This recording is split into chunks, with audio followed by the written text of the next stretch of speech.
তোমাদের পাশে তো আবার এসে গেলাম। কালকে তো ওই অবস্থায় ছিলাম, ভোরবেলার দিকে ঘুমিয়েছি, রাত্রে ঘুমাইনি। ওই কালকে 2:45-র সময় ঘুমাইছি, একটু আগে ঘুমিয়েছি। তারপরে ঘুমিয়ে উঠে দেখি সকাল হয়ে গেছে, উঠে কাজকর্ম সেরে দেখি পাটা জ্বলার একটু কম আছে। উঠে 15 টাকা দামের প্যান্ডি খেয়ে নিলাম। প্যান্ডি বলে, প্যান্ডি, হ্যাঁ প্যান্ডি খেয়ে নিলাম, গ্যাসের ট্যাবলেট। খাওয়ার পরে ঠিক ছিলাম। তারপরে 2টো মুড়ি খেয়েছি, দুপুর হয়েছে। তারপরে আলু সিদ্ধ, কলা সিদ্ধ, পেঁপে সিদ্ধ দেখে ভাত খেয়েছি। খাওয়ার পরে দেখি কি পাটা চিনচিন করে অল্প অল্প পড়ে যাচ্ছে, বেশি না। তারপরে সেই ঘুমিয়ে গেছি। খাওয়া দাওয়া তো আধা ঘন্টা রেস্টে ছিলাম, ঘুমিয়ে গেছি। ঘুমিয়ে যেয়ে উঠে দেখি কি পেটটা পুরো ফুলে আছে। আমার পেটটা কোনো অসুবিধা নেই, শরীরের পাপড়াটা অল্প অল্প আছে, আর পেটটা খুব ফুলে আছে। মানে মনে হচ্ছে এক্ষুনি খেয়ে উঠলাম, এরকম অবস্থা। এখন ডাক্তার, আমি ওই ওষুধগুলো খেয়ে তো আমি গা হাত পা ঠান্ডা এখনও আছে, শরীর দুর্বল আছে। আমি কিন্তু ডাক্তার দেখাইনি, মিথ্যা কথা বলতে ডাক্তার দেখাইনি। আর দেখাবো। আমার একটু পয়সার সমস্যা আছে, কিছু পয়সা যাতে পাবো কথা আছে। সেই পয়সাটা পেলে আমি ডাক্তার দেখাতে যাবো। টাকার তো দরকার, বড় ধরনের ডাক্তার দেখাতে গেলে। এখন প্রাইভেট ডাক্তার দেখাতে গেলে অনেক পয়সা, কমপক্ষে 2-3 হাজার টাকা দরকার। এখন তার জন্য কালকেও দেখাবো না ডাক্তার, পরশু দেখাবো না, 3 দিন পরে আমি ডাক্তার দেখাতে যাবো।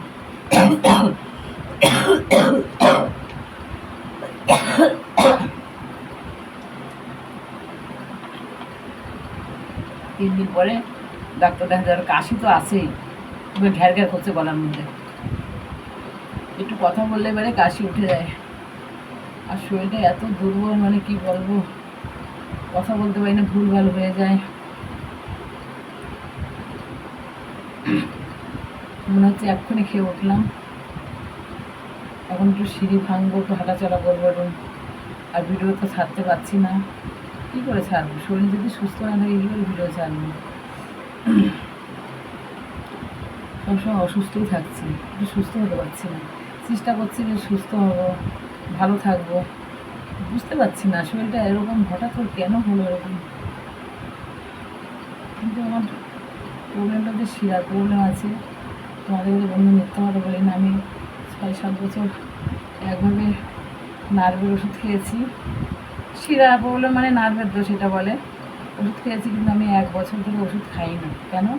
সেই ডাক্তারটা না মারা গেছে, যে ডাক্তারের কাছে ওষুধ খেতাম সেই ডাক্তার মারা গেছে। মারা যাওয়ার পরে থেকে আমি আর ডাক্তার দেখাইনি।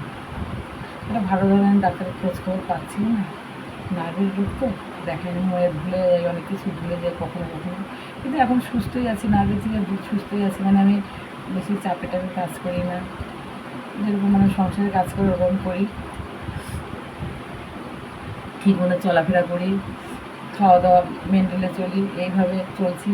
এই রোগটা আমার মতো বাড়াবাড়িও হয়নি, ঠিকই আছে। কিন্তু এখন দেখছি হালে আমার পাততলা জ্বালাপোড়া করে, পিঠ জ্বালাপোড়া করে। মানে অনেকদিন ওষুধটা খাই না তো, 1 বছর নার্ভের ওষুধ মাঝে মাঝে খেতে হয়। নার্ভের ওষুধ কি খেলে নার্ভের রোগ কি সারে না। যতদিন বেঁচে থাকো ততদিনই ওষুধ খেতে হয়। কিন্তু ওই সপ্তাহে 1 দিন 2 দিন বাদ দিয়ে খেতে হয় ওষুধ। রেগুলার খেলে তো ঘুমিয়েই থাকবো, উঠতেই পারবো না। এই রোগটা এরকমই। কিন্তু আমি ওষুধটা খাই না প্রায় 1 বছর ধরে। যাই হোক, তার জন্য কি এটা আমার প্রবলেম হয়েছে আমি বুঝতে পারছি না। আমরা যত সময় ডাক্তারের কাছে না যাবো আমি বুঝতে পারছি না। কিন্তু ভালো বড় ধরনের একটা ডাক্তার খোঁজ আমি এখনও পাচ্ছি না, কোথায় পাবো দেখছি। তোমাদের যদি এরকম খোঁজ খবর থাকে কমেন্টে জানাবে। আমি তো পাচ্ছি না।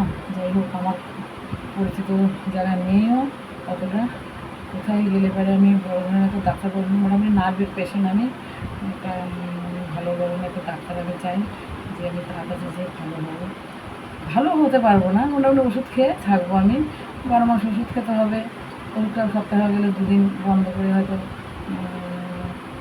5 দিন খেলাম, 7 দিনে সপ্তাহে 5 দিন খেলাম, আর 2 দিন খেলাম, এর উপরে খেতে হবে। 1 দিন পর পরও খেলেও কোনো অসুবিধা হবে না। নার্ভের রোগটা একটু আলাদা, মানে ওষুধটা খেলে পরে ঘুমটা হবে, ঘুমটা হলে ভালো হবে, শরীরটা ভালো থাকবে আমার। কিন্তু খাওয়াটাও খারাপ শুনেছি, যে স্মৃতিশক্তি একটু কমে যায়। কিন্তু আমার এটা হয়েও ছিল মাঝে, আমার মানে অনেক কিছু মনে থাকতোও না। এখন যতটা মনে থাকে, ওষুধটা খাওয়ার মধ্যে তখন আমার মনে থাকতো না অনেক কিছু, মনে হয় সত্যি কথা। ওষুধ খেলে পরে আমি পুরো ভুলে যেতাম অনেক কিছু। কিন্তু এখন যেরকম ওষুধ না খেয়ে মনে পড়ে, পেট ফুলে গেলেও আমার সব কথা মনে আছে, মনে রাখতে পারি যেটুকু।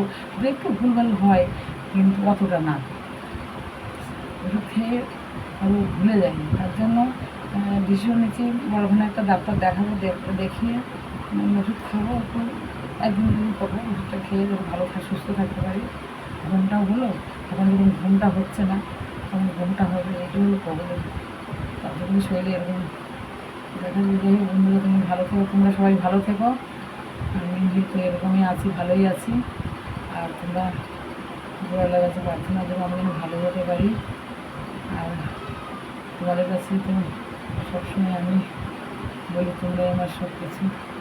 তোমরা আমার ভাই বোন, ছেলে মেয়ে, যা হোক সব তোমরাই আমার নিজের। তোমরা যেটা বলবে, যেটা করে সব, সেটা আমার কাছে সব ঠিক।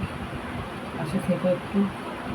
এখন আমি তো তোমাদের পাশে থাকতে পারছি না, কী করে থাকতে পারছি, এবং তোমাদের একটু কমেন্টে কথা বলতে পারছি না, কিন্তু আজকে কিছু কমেন্ট করবো আমি। টাইমটা কাটাবো তো মোবাইল ফোনে, মোবাইলটা বেশি দেখতেও পাচ্ছি না, দেখতে পাচ্ছি শরীরটা খারাপ হয়ে যাচ্ছে। ছাড়ছি, ভালো থেকো তোমরা সবাই, আমি ভালো আছি। টাটা।